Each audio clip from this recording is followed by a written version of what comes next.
ओम श्री गणेशाय नमः। ओम श्री गणेशाय नमः। ओम श्री गणेशाय नमः। ओम नमः शिवाय। ओम नमः शिवाय। ओम नमः शिवाय। देवियों, सज्जनों, भक्तों, साथियों, सभी को नमस्कार। कथा प्रारंभ करते हैं। ब्रह्मा जी ने बताया, एक दिन वर्षा हो रही थी। सती ने भगवान शंकर से कहा, वर्षा ऋतु आ गई है, अब हमें कैलाश, हिमालय, काशी या पृथ्वी पर रहने योग्य स्थान पर निवास करना चाहिए।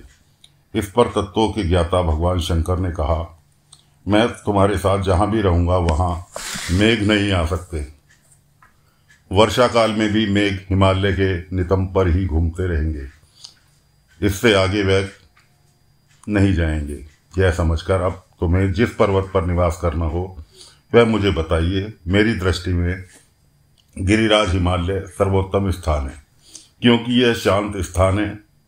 यहाँ पर केवल योगी और मुनि निवास करते हैं। हिमालय की कंदराओं में देव कन्याओं का निवास है। यह सुनकर सती ने हिमालय पर ही रहने की इच्छा जताई। सती के कहने पर भगवान शंकर सती को हिमालय पर्वत पर ले गए। वहाँ की प्रकृति छटा अनुपम थी। वहाँ पर भगवान शंकर ने सती के साथ 10,000 वर्ष तक निवास किया। ब्रह्मा जी ने बताया, एक बार सती जी ने भगवान शिव को प्रसन्न देखकर उनसे पूछा, हे कृपा सागर, मैं बहुत तपस्या करके आपको पाया है। आपके साथ मैं बड़ी प्रसन्न हूँ। हे परमेश्वर, अब मैं यह खोज करना चाहती हूँ कि यह जीव संसार में कैसे पार हो सकता है। तब भगवान शिव ने बताया, हे महेश्वरी, विज्ञान ही परम तत्व है। ब्रह्मा का स्मरण करना ही परे से परे है। भक्ति विज्ञान की माता है। भक्ति का विरोधी कभी भी विज्ञान को नहीं पा सकता। मैं भी उसी भक्ति के अधीन हूँ। भक्ति सगुण और निर्गुण 2 प्रकार की होती है। पंडितों ने इसे भी अनेक को भेद बताए हैं। सब युगों में भक्ति की विशेषता श्रवण, कीर्तन, स्मरण, सेवन, दास्यु, अर्चना, वंदना, संख्यता और आत्मसमर्पण रहा है। परंतु कलयुग में भक्ति विशेष फलदायक है। कलयुग में जो भी मेरी भक्ति करेगा वह सर्वोत्तम कहलाएगा और मैं उसकी सदैव सहायता करूंगा। मैं भक्ति के वश में हूँ। साथ ही शिवजी ने भक्तों का महात्म्य, कथा, इतिहास और वर्णाश्रम आदि वेदों, शास्त्रों और ज्योतिष शास्त्रों तथा अन्य शास्त्रों का तत्वतः कहा। इस प्रकार कथा प्रसंग बताते हुए उन्होंने हिमालय के दूसरे स्थानों में विहार किया। एक बार भगवान शंकर सती जी के साथ नंदीश्वर पर बैठकर दंडकारण्य वन में गए। वहां पर उन्होंने सती जी को वह स्थान दिखाया जहां से रावण भगवती सीता जी को हरण करके ले गया था। वहीं पर राम और लक्ष्मण जी वहां की लताओं और वृक्षों से भगवती सीता जी का पता पूछ रहे थे। भगवान शंकर ने श्री राम की जय कहकर प्रणाम किया और भगवान शिव ने उन्हें अपने दर्शन दिए। इस पर भगवान शिव जी की माया से मोहित होकर सीता जी ने पूछा, हे प्राणेश्वर, आप सर्वोत्तम हैं एवं सभी देवताओं के प्राणेश्वर हैं।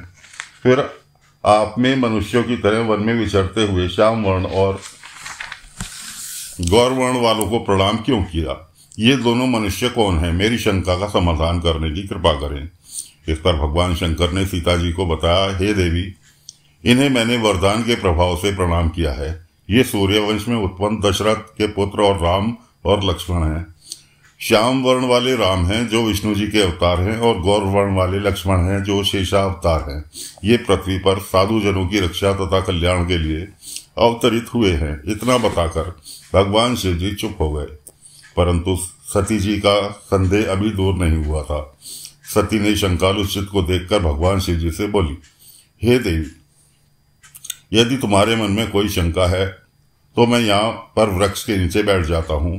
तुम जिस प्रकार चाहो उनकी परीक्षा लेकर अपनी शंका दूर कर सकती हो। मैं यहाँ पर तुम्हारी प्रतीक्षा करूँगा। सती जी ने मन में विचार किया, इनकी परीक्षा किस प्रकार ली जाए। उन्होंने सोचा, मैं सीता जी का रूप धारण कर रामचंद्र जी के पास जाऊं। यदि राम वास्तविक रूप में विष्णु के अवतार होंगे तो मुझे पहचान लेंगे, अन्यथा नहीं। जब सीता जी का रूप धारण कर राम के पास गईं तो सती को सीता के रूप में देखकर श्री राम ने शिव जी का नाम लेकर मुस्कुराकर उन्हें प्रणाम किया और बोले, हे सती माता, इस समय शिव जी कहाँ हैं? तुम अकेली इस वन में क्यों घूम रही हो? हे माता, आपने अपना रूप त्याग कर यह सीता का रूप क्यों धारण किया है? यह सुनकर सीता जी को बड़ा आश्चर्य हुआ और लज्जित हो गईं। तब उन्होंने शिव जी के कई वचनों का स्मरण किया और विष्णु जानकर श्री राम से बोली, हे राम, मैंने तुम्हारी प्रभुता देख ली, परंतु आप मुझे यह बताएं कि शिव जी ने आपको प्रणाम क्यों किया? मेरे इस संदेह को दूर कीजिए। श्री राम ने बताया, हे देवी, एक बार भगवान शंकर ने अपने लोक में विश्वकर्मा की बुलाकर आज्ञा दी कि वे एक मनोहर विस्तृत भवन का निर्माण करें। इस भवन में एक गौशाला भी बनवाई। फिर उस भवन में ब्रह्मा, इंद्र आदि देवता, देवियों, ऋषियों, मुनियों, अप्सराओं आदि को बुलाकर उनसे वस्तुओं का संग्रह कराया। नागों की 16 कन्याओं ने मंगलाचार गीत गाए। संगीतज्ञों ने वीणा, मृदंग आदि बजाए। राज्याभिषेक की सभी तैयारी पूर्ण करके उत्तम मुहूर्त में भक्तिपूर्वक दिव्य सिंहासन पर विष्णु जी को बैठाकर अभिषेक किया। शिव जी ने स्वयं विष्णु जी के सिर पर मुकुट बांधा और उन्हें अखंड ऐश्वर्य प्रदान किया। उन्हें सभी लोगों का कर्ता, भर्ता, संहर्ता बनाया। अपनी शक्तियां विष्णु जी को प्रदान की। तीनों लोकों में स्वतंत्र अनेकों लीलाएं करने वाला कहा। सारी माया प्रदान की। अनेकों अवतार लेकर संसार का पालक बनाया। अपने लोक में गोलोक नामक एक स्थान प्रदान किया। ब्रह्मा जी और शिव जी ने उन्हें अखंड ऐश्वर्यशाली बताकर उन्हें प्रणाम किया। उस समय भगवान विष्णु गोपवंश धारण करके गोपियों और गौ की स्वामी बने। इस प्रकार अखंड ऐश्वर्य प्राप्त करके शिव जी कैलाश को चले गए। उस समय मैंने शिव जी को आज्ञा से ही यह मनुष्य का अवतार 4 रूपों में लिया। पहले में राम, 3 में भरत, लक्ष्मण और शत्रुघ्न। हे देवी, अब मैं पिता की आज्ञा से सीता और लक्ष्मण सहित वन में आया हूँ। यहाँ पर किसी राक्षस ने मेरी पत्नी सीता का हरण कर लिया है। हे माता, आपका दर्शन पाकर मेरा कल्याण हुआ। इस प्रकार श्री राम सती को प्रणाम करके वन में विचरण करने लगे। सती जी ने श्री राम को शिव भक्त जानकर उनकी प्रशंसा करने लगी। इसके बाद अपने किए पर पश्चाताप करती हुई शिव जी के पास लौट आई। शिव जी के पूछने पर सती जी ने अपना सिर झुका लिया और कहा, मैंने कोई परीक्षा नहीं ली, परंतु त्रिकालदर्शी शिव जी ने सब कुछ जान लिया और दुखपूर्वक सती जी को अपने हृदय से त्याग दिया, परंतु अपने मुख से उनसे कुछ नहीं कहा। आकाश से आकाशवाणी हुई, उनकी प्रशंसा की और कहा, तीनों लोकों में ऐसा प्रण पालक कोई नहीं है। इसे सुनकर सती ने उनका प्रण पूछा, परंतु शिव जी ने सती जी को कुछ नहीं बताया। परंतु जगत माता सती सब कुछ समझकर बहुत दुखी हुई। इसके बाद भगवान शिव जी कैलाश पर जाकर समाधिस्थ हो गए। काफी समय बाद शिव जी समाधि से जागे। उनके समाधि से जागने पर सती जी ने उन्हें प्रणाम किया। शिव जी ने आसन देकर आदर पूर्वक बैठाया। शिव जी ने बहुत सी कथाएं सुनाकर सती को मुक्त किया। सती का मन पूर्व की भांति सुखी हो गया। इससे शिव जी की पूर्व प्रतिज्ञा भंग नहीं हुई। तो साथियों, कथा को फिलहाल आज के लिए यहाँ विराम देते हैं। अगले अंक में फिर नई कथा लेकर हाजिर होंगे।